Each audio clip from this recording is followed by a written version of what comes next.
నియోజకవర్గాన్ని అభివృద్ధి అయితేనే అదేవిధంగా కార్యకర్తల మనోధైర్యంతో ముందుండి అభివృద్ధి కార్యక్రమాలు ఎక్కడ జరగలేదనేసి నాకు అనిపిస్తూ ఉంది. ప్రకారం ప్రతి బుధవారం కార్యకర్తలతోనూ అలాగే ప్రజలతో మమేకం అవడం కోసం ప్రజా దర్బార్ నిర్వహించడం జరిగింది. ఇది ఈరోజు నాంది పలకడం కూడా జరిగింది. ఇక్కడ ఖచ్చితంగా ప్రజలతో మేముంటాం, ప్రజల సమస్యలను తీరుస్తాం. ఇక నిరవధికంగా తెలుగుదేశం పార్టీని అధికారంలో ఉండే విధంగా మా కార్యకర్తలందరూ కానీ మా నాయకులందరూ కానీ పాటుపడతారు. అలాగే ప్రజల సమస్యలను కూడా తీరుస్తూ ముందుకు సాగుతాం. మా పార్టీ విజయానికి ఎలాంటి డోకా ఉండదని, ఏ ఎన్నికలు వచ్చినా ఇక ఎలాంటి డోకా ఉండదని నాని గారి చంద్రగిరి నియోజకవర్గానికి పర్మనెంట్గా ఎమ్మెల్యేగా ఉంటారని తెలియజేసుకుంటున్నాం. ఉంది, చంద్రబాబు నాయుడు గారు మొన్నే చెప్పారు, ఈ 2 ఏళ్ళు పోతే నెక్స్ట్ 2 ఏళ్ళలో మళ్ళీ పదవులు వస్తాయి. ఖచ్చితంగా మేమే అధికారం. ఈ సైక్లింగ్లో అందరికి కూడా పదవులు వస్తాయి. కార్యకర్తలు బాధపడుతుందండి. ఆర్థికంగా సెటిల్ కావడానికి ట్రై చేయండి. వర్కులు గిర్కులు వైసీపీ గవర్నమెంట్ లాగా మనకు జరగదు. దౌర్జన్యాలు దమనకాండలు మన పార్టీలో కుదరదు. కాబట్టి చట్టపరంగా ఏ విధంగా చేసుకోవాలనో, నామినేషన్ మెథడ్లో వర్కులు వచ్చినప్పుడు, అలాగే ఎలాంటి రెవెన్యూ అవకాశాలు దొరికినప్పుడు మన వాళ్ళందరూ కూడా దాన్ని వాడుకొని అందరూ కూడా ఆర్థికంగా సెటిల్ కావాలి. కాబట్టి పదవులు ఈరోజు ఎందుకంటే 43 ఏళ్ళు అయింది పార్టీ పెట్టి, పార్టీలో సీనియర్లు పెరిగినారు, అలాగే ఆశావహులు పెరిగినారు మనకు. కాబట్టి ఖచ్చితంగా కాంపిటీషన్ ఉంటుంది. పార్టీ కూడా అన్ని వర్గాలని సమతూకంతో చూసి కొన్ని వర్గాలకైతే ముఖ్యంగా ఈరోజు చౌదరి కమ్మ సామాజిక వర్గానికైతే కొన్ని చోట్ల కన్సిడర్ కూడా చేయలేకపోతున్నారు.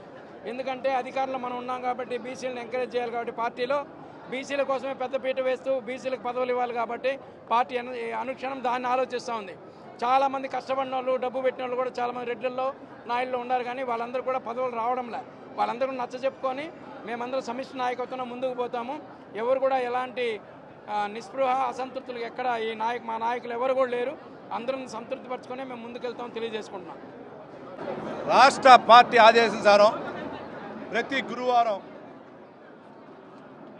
ప్రతి బుధవారం ఉదయం 9 నుంచి మధ్యాహ్నం 1 గంట వరకు ప్రజా దర్బారు, అదేవిధంగా మధ్యాహ్నం 2 గంటల నుంచి సాయంకాలం 6 గంటల వరకు తెలుగుదేశం పార్టీ కుటుంబ సభ్యుడు కార్యకర్తే నాయకుడు అనే ఒక నినాదంతో మా పార్టీ చేశారు. దాని ప్రకారం కూడా ఈరోజు స్టార్ట్ చేయడం జరిగింది.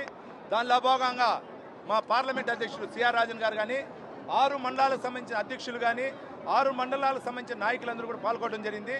దాంతోపాటు ఈరోజు ఇక్కడ మా కేఎస్ఎస్ మా పార్టీకి సంబంధించిన అనుబంధం అయినటువంటి కుటుంబ సాధికార సభ్యులు దానిపైన కూడా మాట్లాడడం జరిగింది.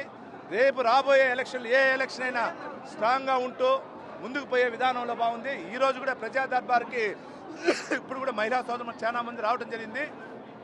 దీని తర్వాత తెలుగుదేశం పార్టీ కుటుంబ సభ్యుల యొక్క వాళ్ళ యొక్క వినతులు కూడా స్వీకరించి ప్రతి ఒక్కటి కూడా ఫైల్ చేసి ఎంత తొందరగా అంత తొందరగా పరిష్కరిస్తూ పరిష్కారమైన సమస్యని వాళ్ళకి కార్డు రూపాన కానీ మెసేజ్ రూపాన కూడా తెలుపడం జరుగుతుంది.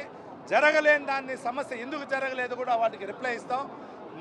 మా యొక్క లక్ష్యం ప్రజలతో పాటు తెలుగుదేశం కార్యకర్తలను కాపాడుకోవటమే. కాబట్టి తెలుగుదేశంతో పాటు జనసేన బీజేపీ కుటుంబ సభ్యులు కూడా మమ్మల్ని అనుసరణ చేసుకుంటూ కూడా పోతాం. ఈ ప్రజల సమస్యలు కూడా పరిష్కరించేదే ముఖ్య లక్ష్యం మాది. కార్యకర్తలు 100% చంద్రగిరి నియోజకవర్గంలో బాగుంది. ఒక 1 or 2 ఒక 5% ఉంది. ఇది కారణం అంటే ఇంకా కొన్ని చోట్ల అధికారులు మార్పులే, కొందరు వచ్చిన వాళ్ళు ఈరోజు కూడా సైలెంట్గా ఉండారనేది, లేదా గతంలో వైసీపీ నాయకులు చేసిన దాడుల వల్ల మనం ఏమి చేయలేకపోతున్నాం ఒక 5% ఉంది. వాళ్ళని కూడా నేను అడ్జస్ట్ చేసుకుని పోతున్నాం. కాబట్టి అది కూడా మాకు ప్రాబ్లం లేదండి. నియోజకవర్గ స్థాయిలో ఆల్రెడీ 53 కోట్లు తెచ్చి వర్కులు కూడా కంప్లీట్ అవుతుంది. 90% అయింది.